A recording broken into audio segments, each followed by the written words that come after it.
Good morning, everybody. It's 12 minutes past 8 o'clock right now. Welcome back to the program. Lou and Michelle here, being joined by our party scoopers. Michelle? That's right. We have Craig Robinson and Jeff Link joining us this morning. Thank you, gentlemen. Great to be here. And something to keep in mind today, don't forget. It's election day. It's election day. That's right. Yeah. This is runoff election day. Runoff day. Okay. Explain how It's like the our process. fifth one this year. How many? Well, it feels like we've had like what, 6, 7 election days. Well, yeah. it's just because the candidates are so evenly matched. I Yeah. think is what you're talking about. We're talking about who is going to be involved in the election that's going on today and who should pay attention to this. Well, the big race to watch, of course, is Des Moines Mayor. Right. We have a 4-term incumbent, Frank County, who didn't quite get to the 50% threshold. And that was the key, wasn't it? You needed to get to the halfway You have point. to get to 50% in that primary to avoid a runoff. And if no one gets 50%, then the top 2 candidates face each other in a runoff about a month later, which is today.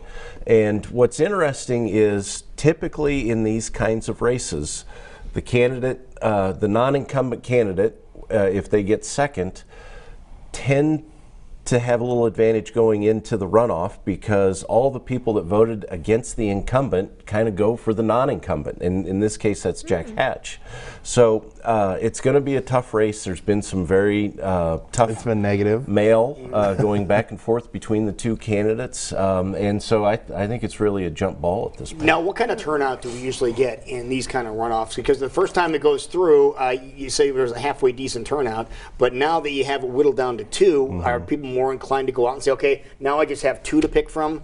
Well, we'll see. We had pretty decent turnout for the runoff or for the primary, and so I actually think this has generated a lot of discussion and interest. So I think we'll have pretty good turnout today as well. Okay, now what happens here when this gets done? Is this going to be who's going to be the mayor? Or Yeah, is this, whoever Winner wins takes all. tonight wins. this is it? Yep. Okay. That was the biggest question someone had. They want to know whether or not we had one more after this, but no, Nope. this is it. This is it. Yeah, and we have a couple council races up for grabs in Des Moines as well. I don't know that there are a lot of runoffs in the suburban communities, but it's really these 3 Des Moines races that are the ones to watch. The other thing is not only does the second place finisher tend to generate more momentum, there was a long time on election night where it looked like Hatch was going to win. Not get to the 50%, but actually beat Mayor County. Get more votes, yeah. His activists, his team, I think is more charged. Now this has been the month since then has been a much different period in terms of the campaign. We've seen, a lot of spending, a lot of negative ads, on TV and print, and so we'll see if is that suppressing the vote? Is that firing people up to turn out for either of these candidates? We'll see. Right. Now, is there any other races that you're keeping an eye on yourself? No, I really I think there's an at-large city council for Des Moines too, but I think that the main race that I'm watching is the mayor tonight. It'll send a message. I always say this about governor's races. You live with who your mayor is. They will be in the news daily around here on what's going on. They're going to be as part of your community too, Absolutely. because every time you turn around, They're see the face of the city. The mayor is there. Yeah, and we do have Absolutely. an East Des Moines ward. Okay. Linda Westergaard is the council person. She didn't quite get to 50%. I think she'll end up winning tonight. And then we've got that at-large seat, so we'll see. Okay, so did she win the total numbers last time? Yeah, she was ahead. But in this scenario, didn't get to 50%. But in this scenario, you just mentioned that whoever finishes in second place would have the momentum going forward. There's been some issues in that race with the opponents seeking endorsements from some of the other candidates, and so I just think that's been kind of a muddle on the opposition side, and I think she ends up on top. Okay. So we'll just keep an eye on that race too. So we're going to have a couple of good things to talk about next time around. Yeah, we will. Absolutely. Okay. Now let's talk about the presidential race that is going on. Yeah, it's still going on. Couple dropped out, though. We had an increase last week, and then we have a couple of decreases, and the decrease was in a 24-hour period. Yeah, so we added 2 and we lost 2, so it's nothing. It all nets out to be the same. Joe Sestak was a congressman from Pennsylvania. They hadn't really made much of an impression, pulled the plug this week. But the kind of surprise was Governor Bullock from Montana. He really is, in a lot of ways, and Craig could probably talk to this, he'd be a great general election matchup against Donald Trump. I mean, he's a governor from Montana. Really?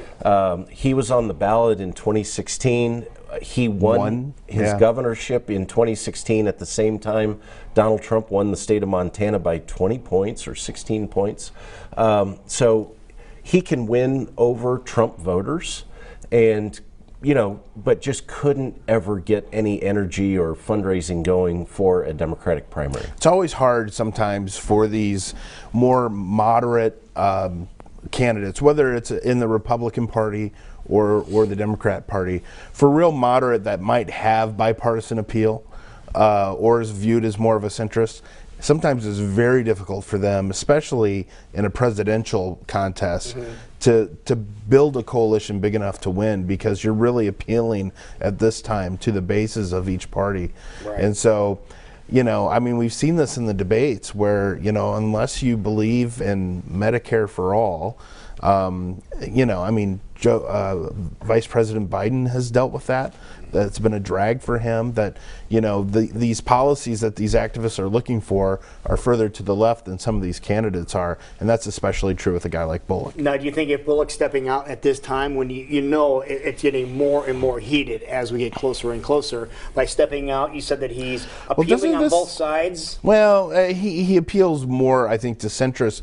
But when you look, I always look at these candidates in a general election frame, because that's where we're really going to, how do they match up against Trump? And someone that could appeal to a more rural voter, especially out west, might be a better general election candidate than someone that appeals to a liberal activist today, that's checking all the boxes that a Democrat activist wants. The fight in a general election is usually about the middle, the independent voter. Well, here's the bottom line in this general election: who's going to win Wisconsin? Yeah. Who's going to win Michigan? Who's going to win North Pennsylvania? Carolina? Yeah. Pennsylvania. Yeah. But it's those Rust Belt states that have a lot of rural voters.